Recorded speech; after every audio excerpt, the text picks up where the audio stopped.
now we come to the more interesting and bigger question. So, we have seen how many permutations have no descents, only one, the identity. How many permutations have one descent? Well, n minus 1, the simple transpositions. So, in general we would like to know how many permutations have k descents.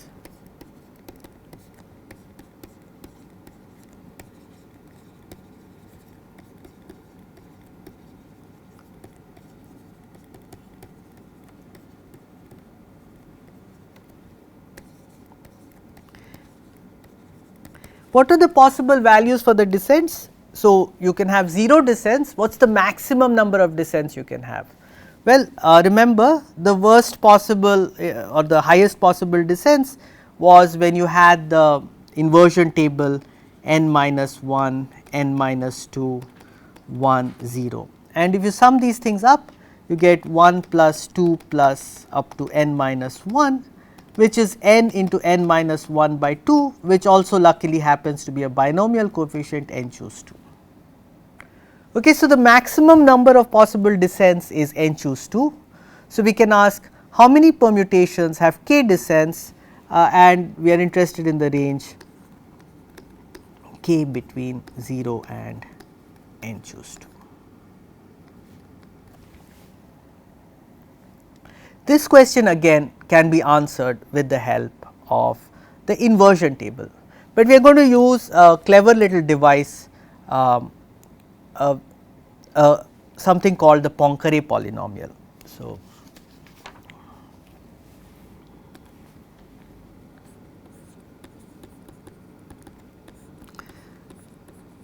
the Poincaré polynomial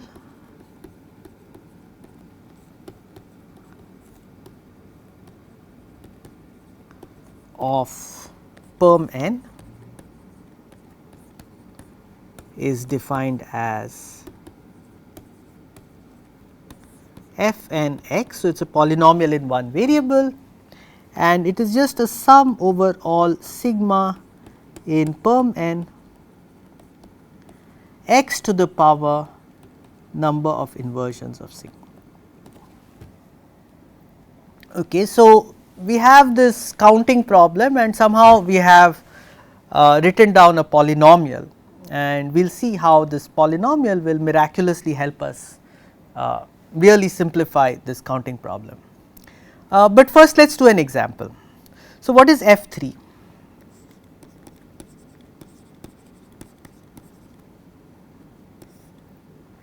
So, let us take n equals 3. So, we have already listed all the permutations, they are 1, 2, 3, let us make a table. So, sigma, the inversion number, and so we have 6 permutations here, 1, 2, 3 which has no inversions, 1, 3, 2 which has one inversion, 2, 1, 3 which has one inversion I guess, 2, 3, 1 which has 2 inversions, 3, 1, 2 which again has 2 inversions, and finally 3, 2, 1 which seems to have 3 inversions. And so, from this you just look at the definition of this Poincaré polynomial. I have to add up 6 terms, x to the power 0 plus x to the power 1 plus x to the power 1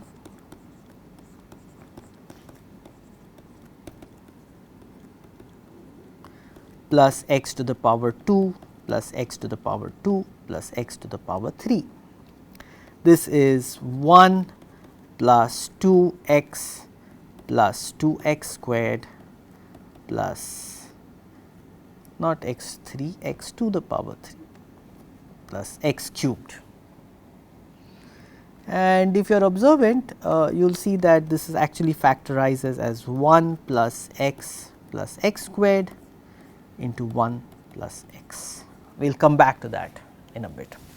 So, that is example of a Poincaré polynomial, and what this is telling us, this form here is telling us that this 2 here is telling us that there are 2, so the 2 is the coefficient of x to the power 1. It is telling us that there are 2 permutations with one inversion. This 2 here is telling us that there are two permutations with 2 inversions, right, and there is only one permutation with 0 inversions and one permutation with 3 inversions. So, now let us give the main statement which solves this, in some sense, the question of how many permutations have a given number of inversions. So, the theorem is that the Poincaré polynomial f n x is a product.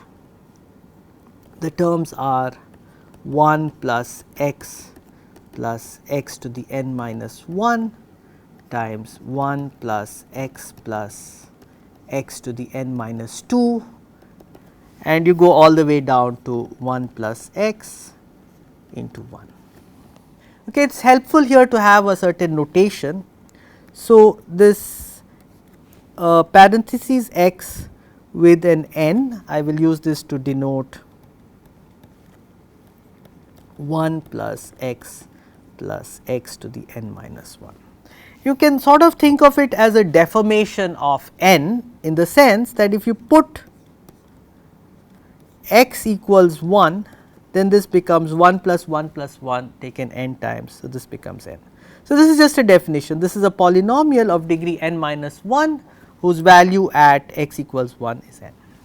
So, if I use this notation, then what I am saying is that f n x is x n minus 1 times x 1. Okay, and let me give you a proof of this theorem. We will use the inversion table. So, start with the definition of the Poincaré polynomial f n x, well, that is some sigma in perm n, and what are we doing? We are taking x to the power the number of inversions of sigma. And this is well,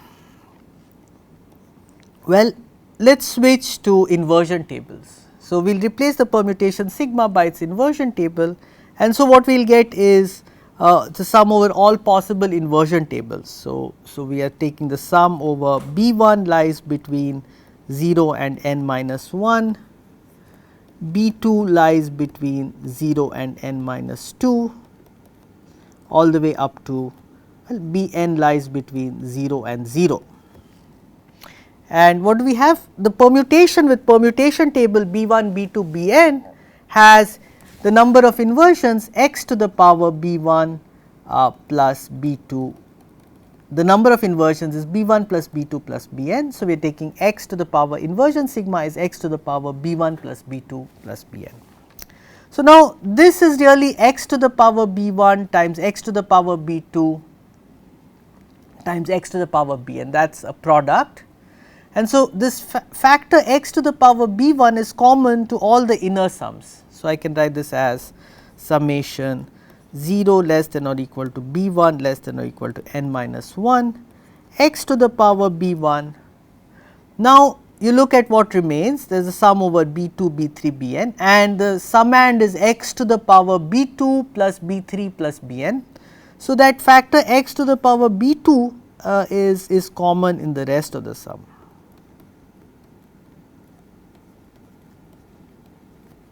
And so on. So, what happens is that this sum really becomes, let me just write one more term,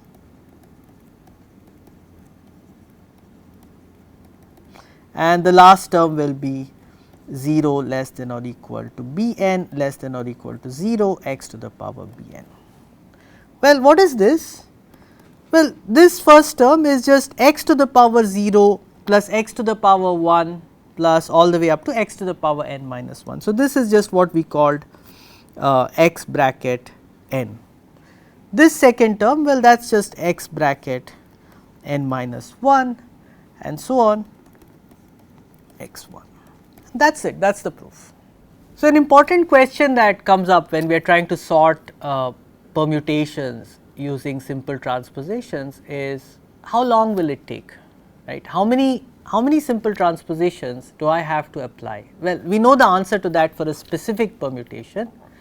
It is the number of inversions. So, now the question is, okay, I do not know what permutation might be the input of my computer program. Let us say it is something random. Then on an average, how many transpositions do I need to apply to sort it? Right. So, question, what is the average number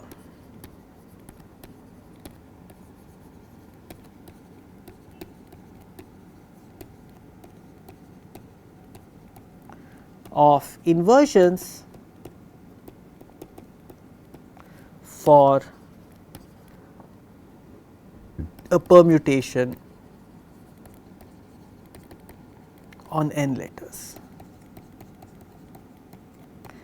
What is the meaning of this question? So, I am asking what is 1 over n factorial, that is the total number of permutations, and I need to average the number of inversions. So, sigma belongs to perm n, the number of inversions of sigma. What is this number? Is it very large? Is it going to grow like n factorial, or is it going to be very small, maybe just n? So, we can actually compute the exact value of this, and I will do this in 2 different ways. So, this is what we need to compute, and the first solution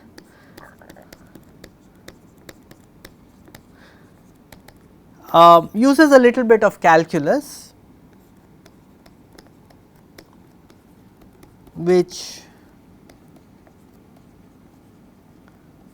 if you are not too familiar with, you might ignore for this at this point and come back to it later. So, here is the thing, right. So, we have this Poincaré polynomial, f n of x is the sum sigma in perm n x to the power the number of inversions of sigma. Let us differentiate. This is sum sigma in perm n, and then remember the derivative of x to the power n is n times x to the power n minus 1. So, we get inversions of sigma times x to the power the number of inversions of sigma minus 1. And now, if I plug in 1 here, I get f prime of 1 is equal to summation sigma in perm n. This just goes away, this is just a 1 inversions of sigma.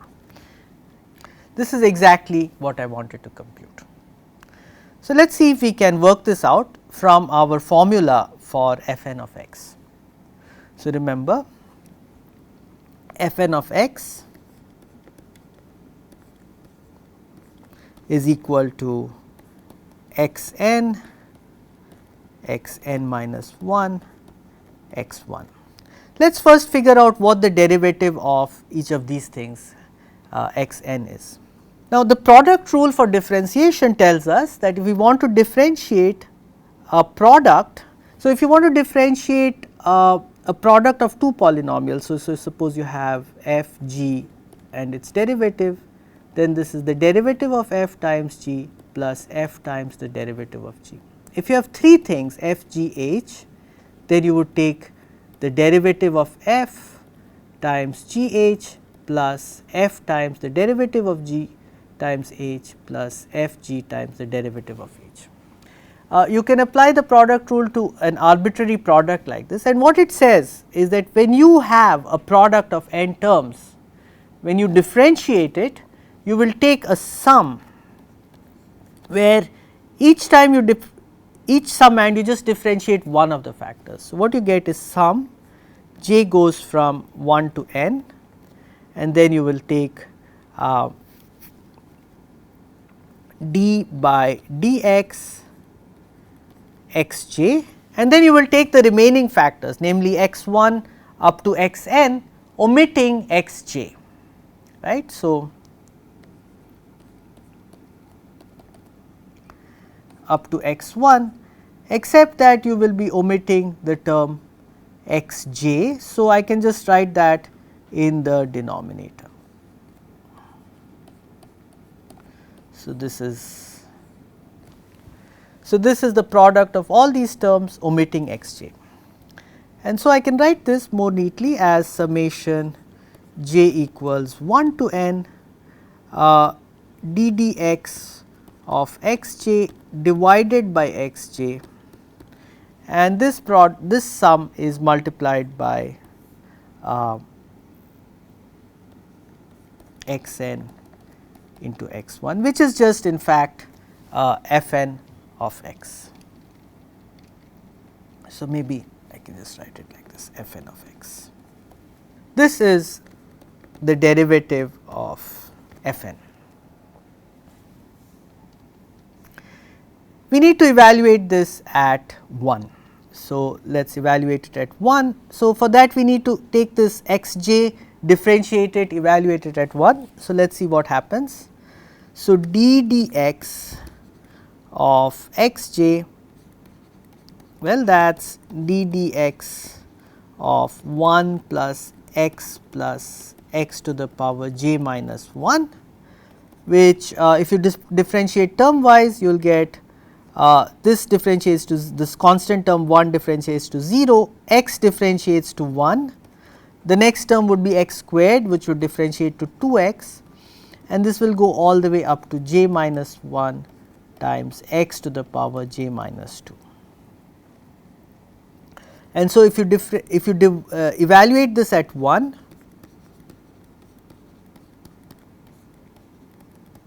you will get 1 plus 2 plus j minus 1, which is nothing but j into j minus 1 by 2. And if you are going to divide that by xj, well, we saw that xj evaluated at x equals 1 is just j. So, what we get is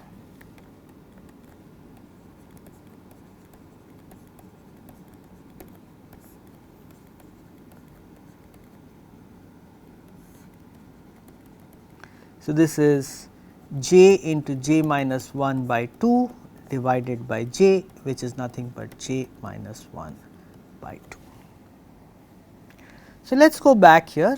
Fn prime of 1 is therefore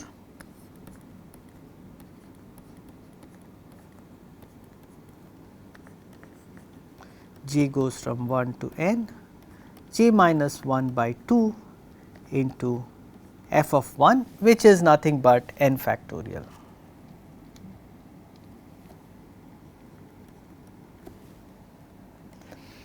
And so, this sum j goes from 1 to n of j minus 1, that is n factorial into half into n minus 1 by 2.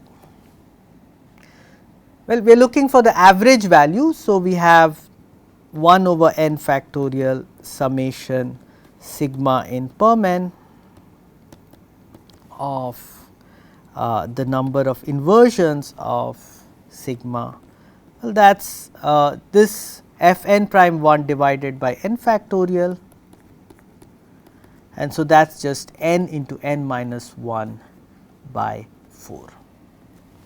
So, you see, as n grows, the average number of inversions of a permutation grows roughly quadratically proportional to the square of n.